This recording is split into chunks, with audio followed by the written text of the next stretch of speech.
Today we'll begin with EKS.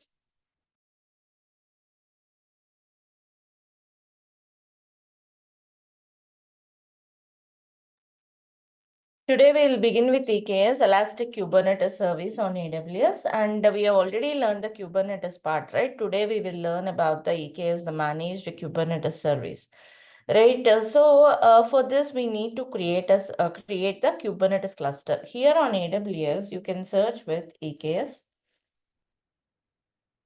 Elastic Kubernetes Service, and this is the cluster. And if you check here, this is the compute part, right? This is the node and the node group. So this is all the details available. You see, actually, you will not see anything here. I have already created a cluster to save some time. Why? I'll tell you. This cluster creation will take some time, right? Like almost 30 minutes of time. So this is the command.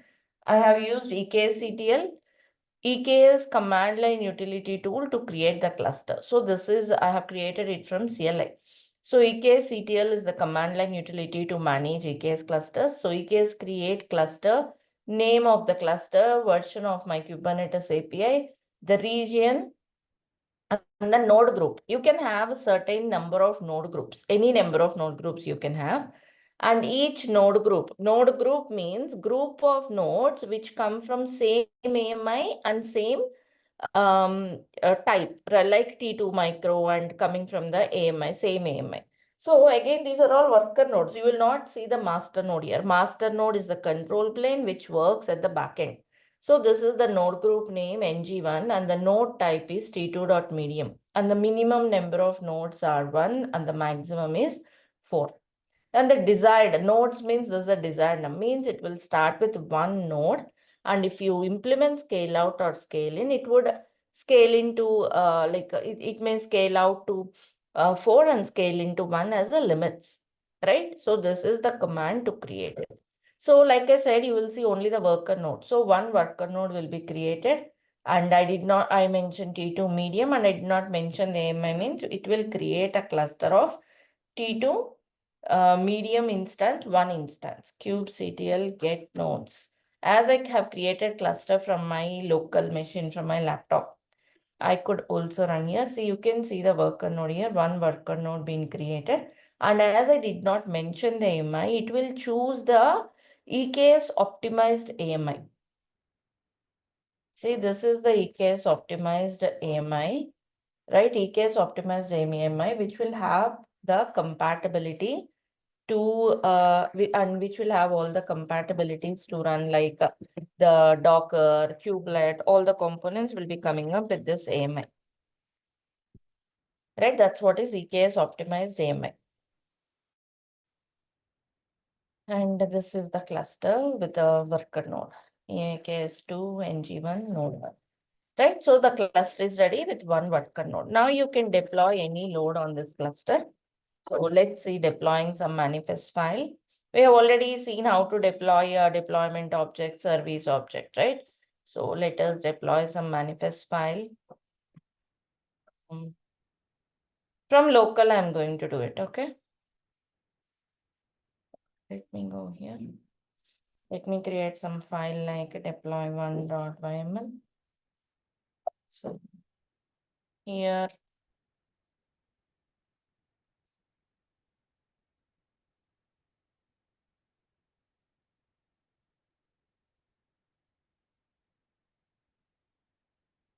let's go to hub to pick up some image which you want to deploy.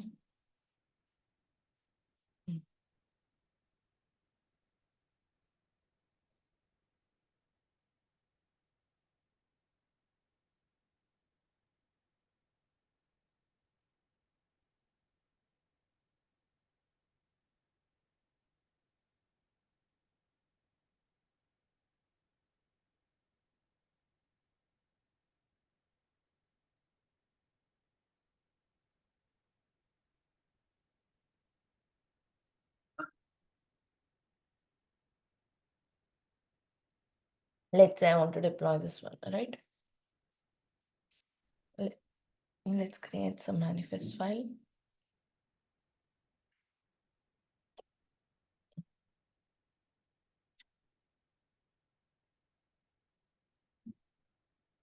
I'm going to deploy this manually. Also,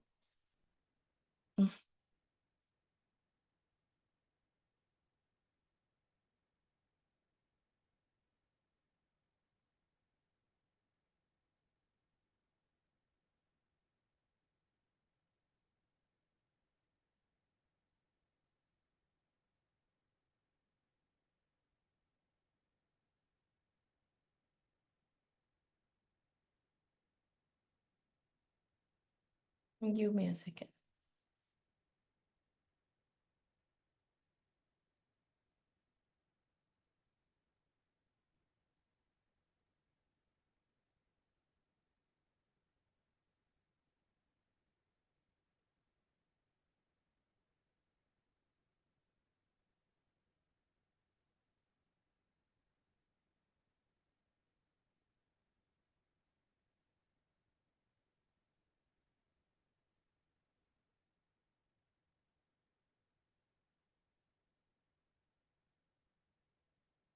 So I'm just using the manifest file existing one. If you see the service is load balancer, we couldn't use load balancer service earlier, right? With the limitations we have. So now I have included that as well, the manifest file.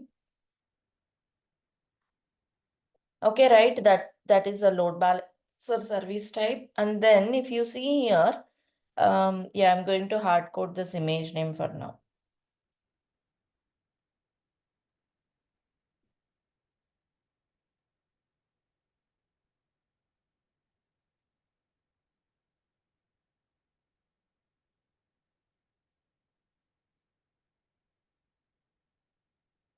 Let's say two.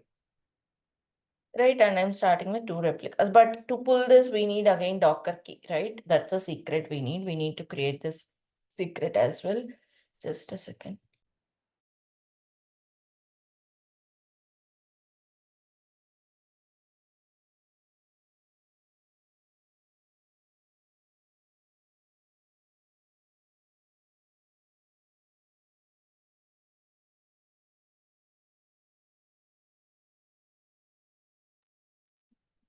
So this is the image. First, we need to create the secret, right? Let's create a secret.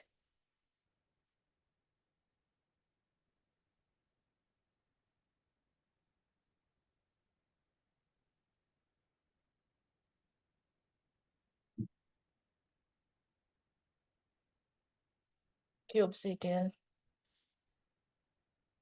get secrets. No secret is found. We need to create the secret.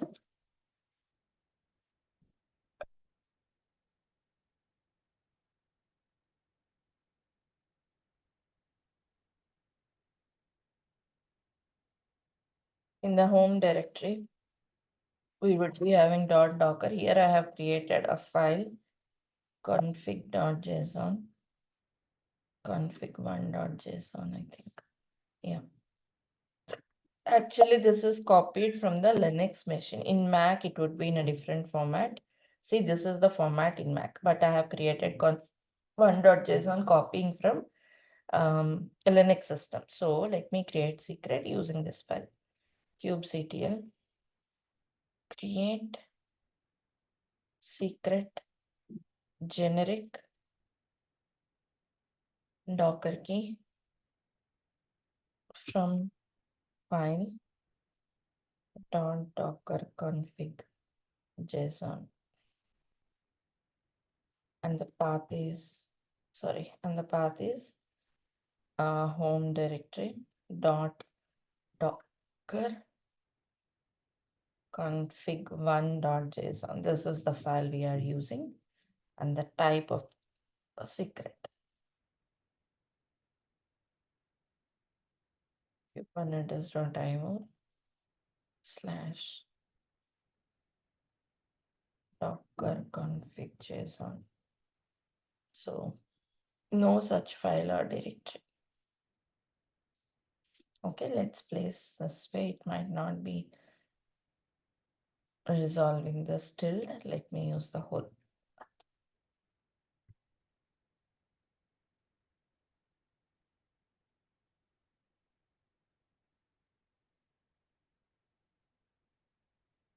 So secret is created. Now I think we were creating them in the SSH folder. Desktop SSH. Here is the YAML file I have created. Yeah, deploy one. So let me apply minus deploy one.yml. Okay, see, service is created, deployment is created, whether you do it on like EKS cluster or on-prem server, these commands, concepts would remain same. In few minutes. Error image pull, it couldn't pull the image. Let me check the reason. I used Docker key only, image pull secrets, private repos, DevOps timer, Java, Maven, repos 2. Let me check if it is all in place and get secret. Docker key is also fine, but let me check the image name. Java, yeah, private. So I think I have given the correct name itself. Private repos colon 2.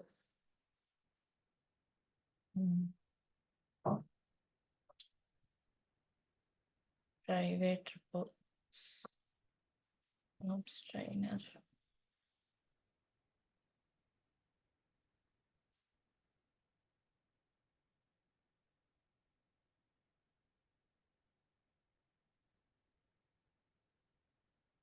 Correct. Image name is correct. Docker key.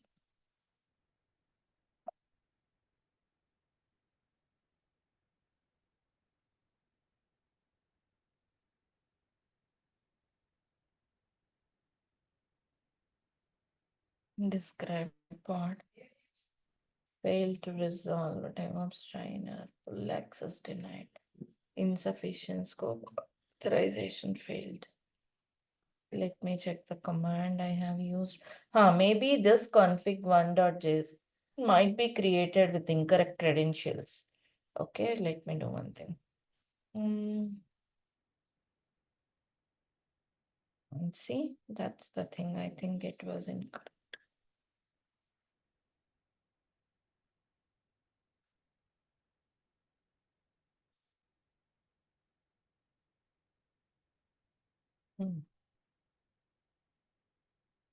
Docker config.json.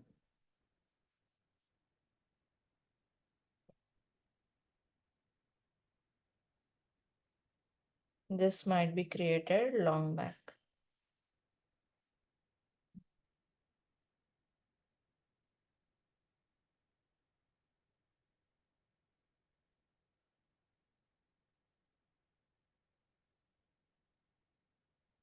Docker config.json type.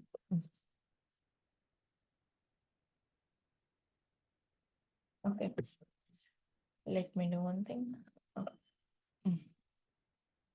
Let me jump into some other node. A Jenkins server is also fine. From where I can copy this config JSON because it's not having any credentials. If you see, that's why it's failing. Config 1, it doesn't have any credentials. So let me just do the auth from here.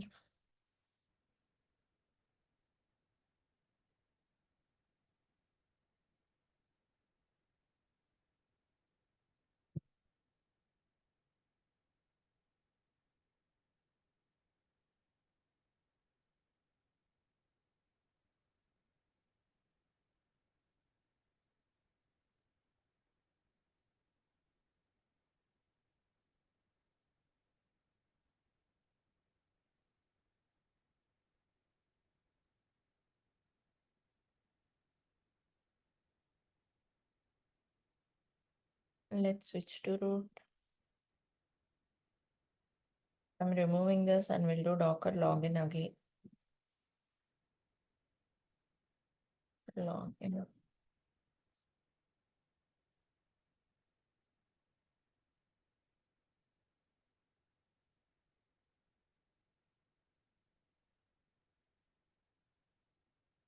Okay. So config.json. So we need this one actually. Okay. Now let's go here.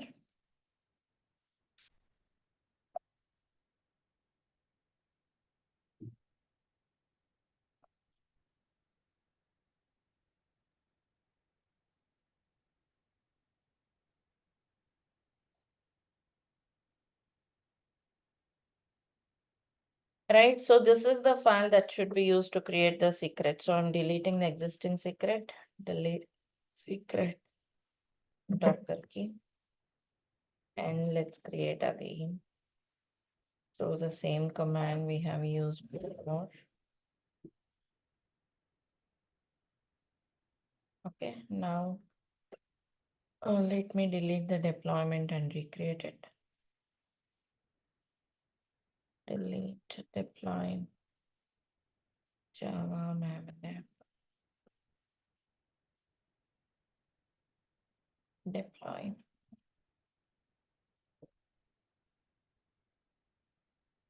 Okay. Okay.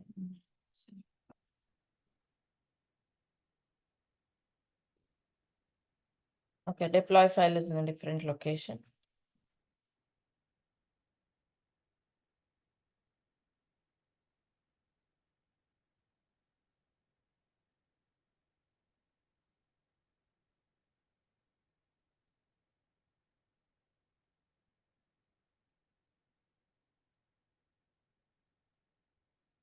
Get pods. Yeah.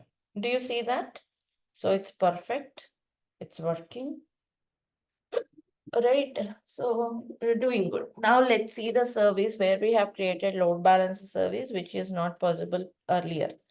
So if you see the service, see load balancer service, whenever you create, it will create a DNS or an IP like this.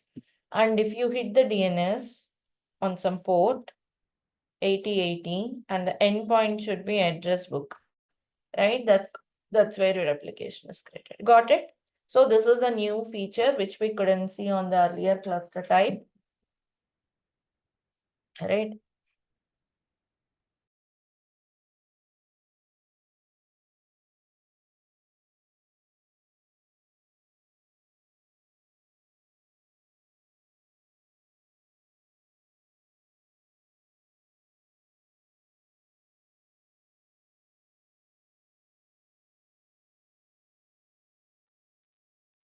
So this is the endpoint.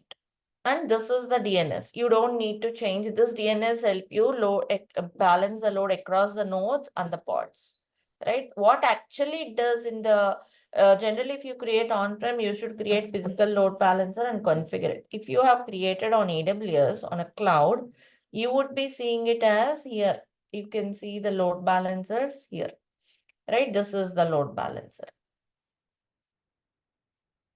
Okay, this is the load balancer you are seeing, correct? You can see the load balancer. What happens is it will spin up a cloud native load balancer. This is again expensive.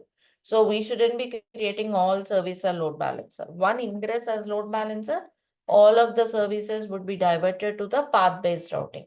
So this is the DNS we are using. This is the DNS.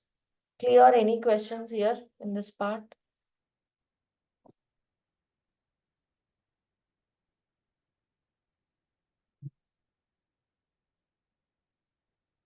Now I have one worker node, get nodes, and I have two pods.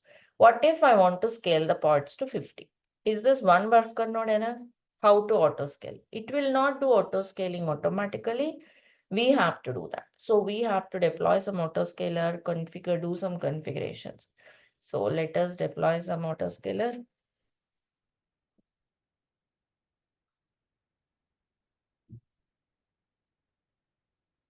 Right, that's again a standard manifest file like we did for Ingress. So apply this manifest file that's from the official website. Apply the manifest file for cluster autoscaling. So those many objects were created and you could apply some annotations, change some annotations, right? And then also here we have few more things to modify. So let us edit the deployment.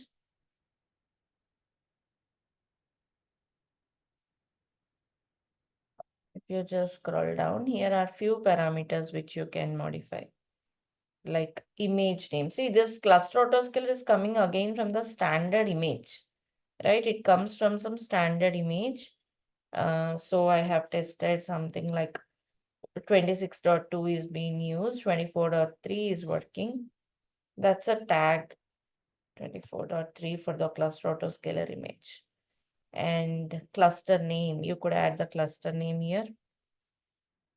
Our cluster name is my EKS2. Let me add it. My EKS2. That's all we have to make changes. Let's save this. And the changes should be applied. All of them are available on Cube system namespace. So you may check here the cluster autoscaler pod is running. Do you see that? It's running. Perfect. Now this cluster autoscaler pod, like this application, should scale the nodes whenever there's a need. It means, let's say if I make it 50 pods, because 50 pods cannot be accommodated on single worker node, they should be deployed, right? For this, what we can do, so it should be scaling the auto scaling groups. What we have to do here now, the auto scaling groups, EC2 auto scaling groups should have permissions with this EKS service. So if you have to provide permissions to one service within another, we'd be creating something called roles on AWS. Here, search for IAM, Identity Access Management. You can go for roles here and select some role like EKS node instance role, this one.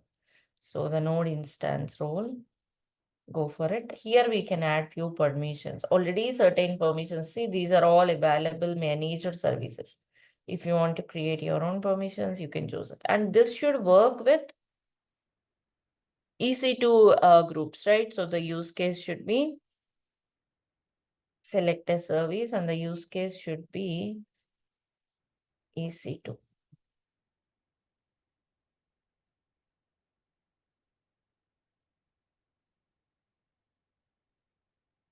Yeah. And here we can add the permission. Permission will be a JSON format. So here we can add a permission. This is again available in the official documentation. It should be having permissions with all the EC2 instances, particularly the auto scaling groups. So that it can scale. Use some policy name as EC2 scaling and create the policy. So see, the fourth policy is added. Please provide the feedback. I'll provide the feedback later. So this is the one added, right?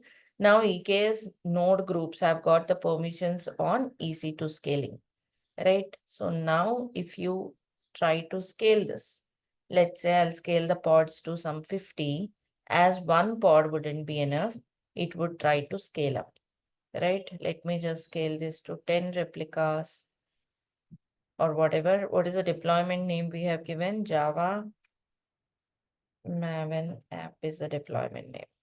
So let's say I would like to scale. You can go there and change the number, or else you could also use the imperative command like this. No objects to scale. Deployment Java Maven app. Okay. Let me get the deployment name correctly. kubectl get deploy. Java Maven app. Okay. So there is a typo.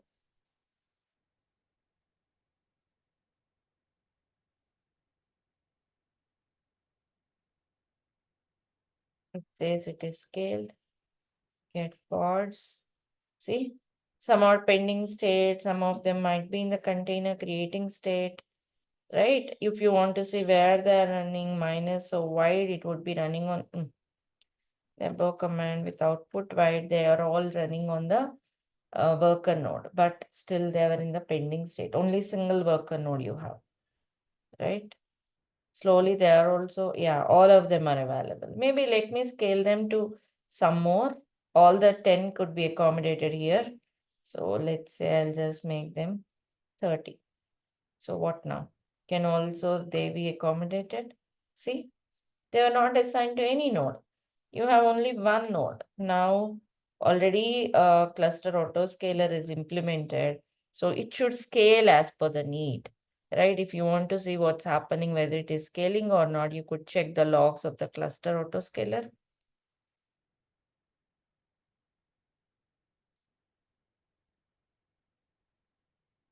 Do you see that? So let's wait. It would take some time for scaling, but it should scale. Let me go to another tab to see the nodes. Minimum is 1, maximum is 4. We have given. Soon they should be coming up. Get pods with output white. So new node should be coming up. Let's wait. See here it shows you. See the details, the log you can check here. Let's wait for some time. See, it would take some time definitely, and soon they should be coming up. I think it has started. Do you see 199? Another node started. Do you notice that? Get nodes. Do you see 2 more nodes started? Do you all see that? This is the first one. These are second, third one just started 8 seconds ago, 25 seconds ago. Got it? See, now all of them are scheduled. Here you can see the details. The nodes has been started up, see? Yeah. And here also you can see the worker nodes now. EC2 dashboard running. See, all the 3 came up. Do you see? These my EKS2, these are all the worker nodes. Right? Understood? Any questions? This is what is auto scaling. When your pods are scaled up, your nodes are automatically scaling up due to the cluster autoscaler configurations. Any questions in this part? These are the advanced concepts. If you do the watch the hands-on, that should be fine, because for you to execute this, it may take some time. And also it would take some time. Also, it would be expensive. Like you should be taking care of billing. These EC2 nodes will be charged separately, as well as you will be charged separately for the EKS service. This service itself is charged separately. So you should be take care of those additional expenses you would have. See the node group with the 3 nodes. If you scale up further, it would scale up one more instance. Maximum limit I have given as 4. Any questions from anyone here?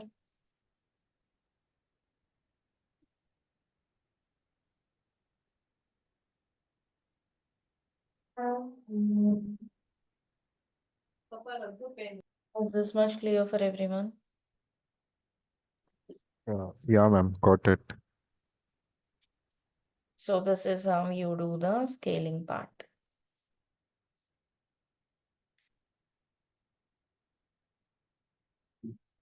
The logs can be verified here.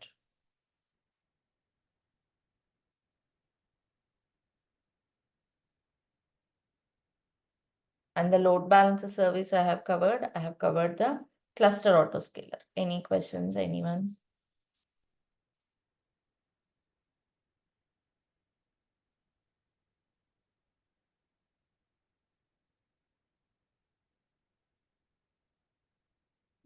So this is about the EKS part we have. And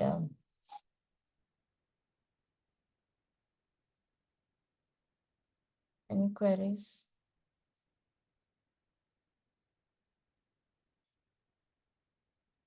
Ma'am, widely it is used in industry, right? EKS cluster rather than bare metal. No, bare metal is also like on-prem clusters are also used. EKS is also used. But EKS, as of now, yes, EKS is very widely used than on-prem, but on-prem is also gaining importance. Of course, it is there way back, but when cloud came in, everyone moved to EKS. But as by checking, like as per the pricing and all, they were also choosing more economical when you do it in on-prem. So slowly they were migrating to on-prem to overcome the cost of the cloud. Okay, So both are equally important. Both concepts, everything are same. Configurations, these would make the difference. understood.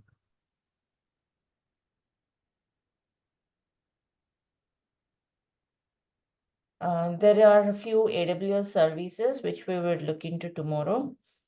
Through where we'll create a pipeline using code build service, code pipeline service, AWS code commit, code build, code pipeline, and code deploy services. That Okay, we will look in tomorrow to create a pipeline. Those are not that important, but You'll get some idea on how even those services can be used to create the pipeline. Okay. And whenever you create this cluster, like I said, you should be very careful. The load balancer services are separately charged. You will be charged separately for this EC2 instances. You will be charged separately again for this cluster. So once you are done, just make sure to delete your cluster. This is the command. We are using utility called EKS CTL. EKS command line utility, delete cluster, name of the cluster, my EKS2, and the region. Region is AP Southern. Again, to tear down, it would take some time. But this is the way you should see. It's cleaning up load balancers and everything there. And today I will get started with one of the AWS code commit service to give you an intro. Okay. You can search for something like AWS code commit. This is nothing but managed version control system on AWS, managed service. Like you have GitHub, right? So you can create, this is your code commit service. You can create your own repos here. Repo 1, create the repo. You may create some files here if you want, or you can upload from your local or push from your local. Same git push origin. You should add this as an origin and push it. So for now, I'm just creating some file, index.html, author name, like commit message and the content. I'm creating from the UI itself. This is a file from AWS code commit, something like this.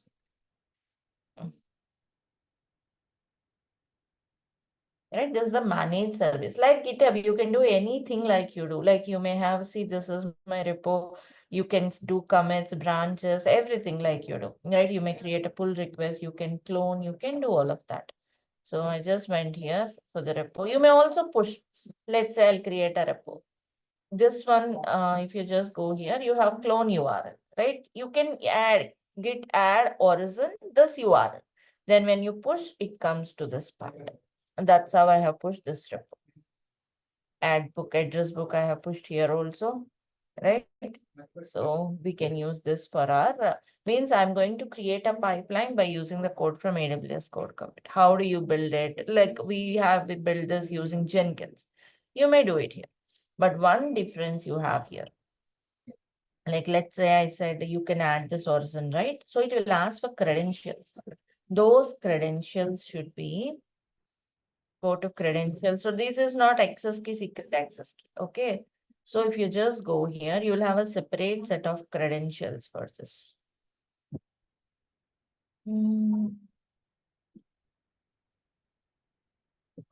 One second. For root user, you will not see that. Just go to create some other users here and go to security credentials. Here you can see.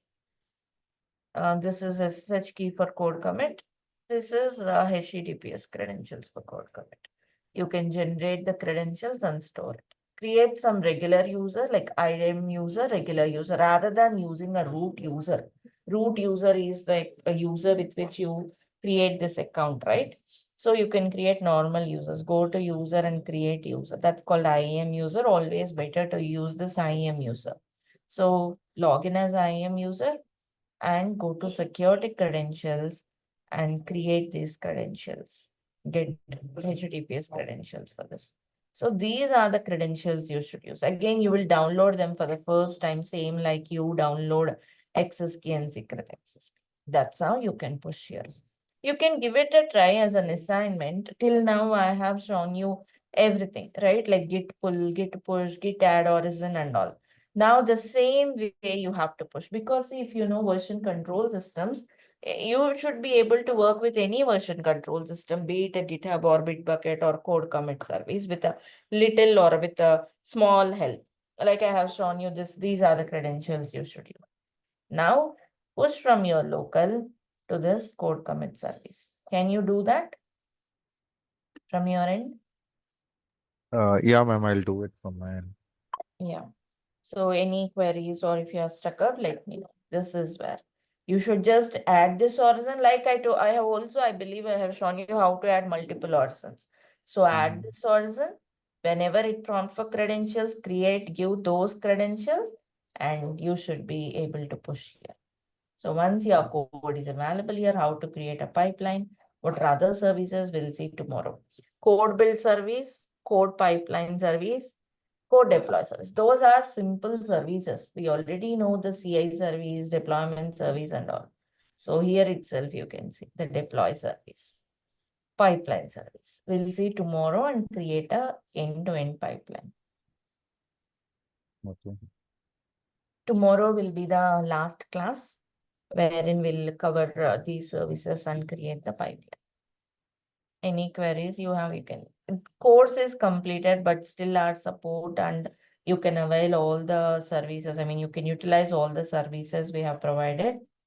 So just keep continuing your hands-on, even though the course is completed, and you can use the same WhatsApp group for all the help. Okay, ma'am, what about I'm just planning to give some interviews as well. Maybe I've updated my CV.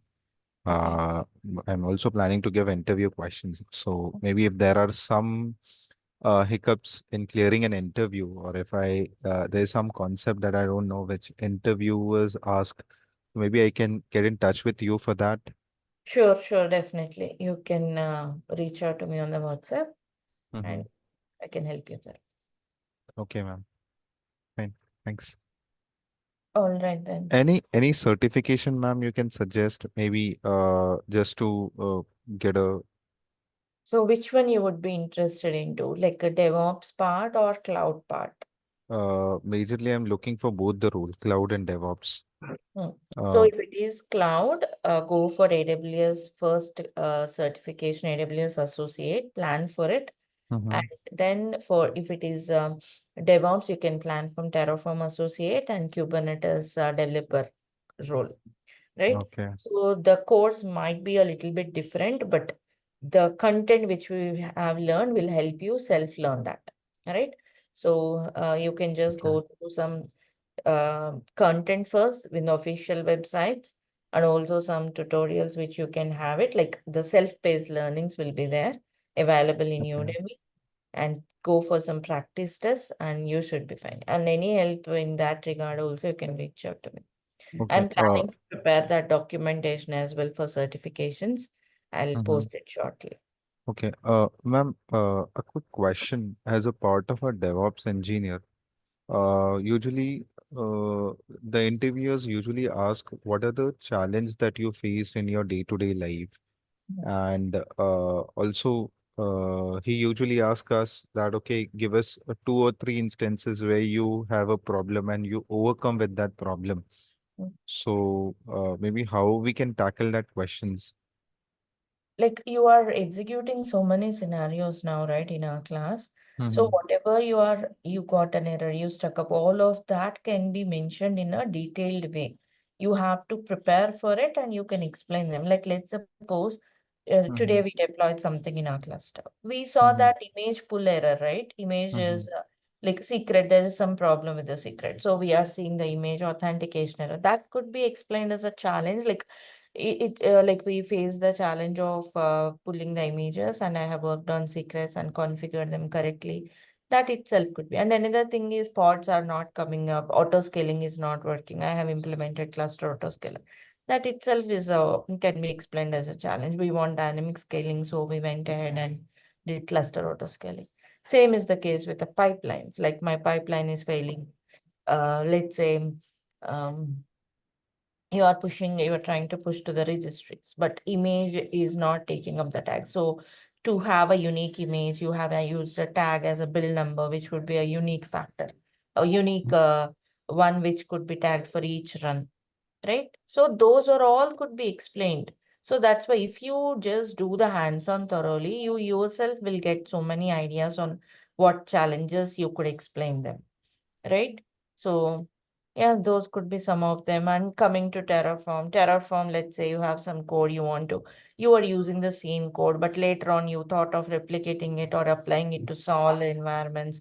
So then you have solved this with the workspaces concept. So you have implemented workspaces, right?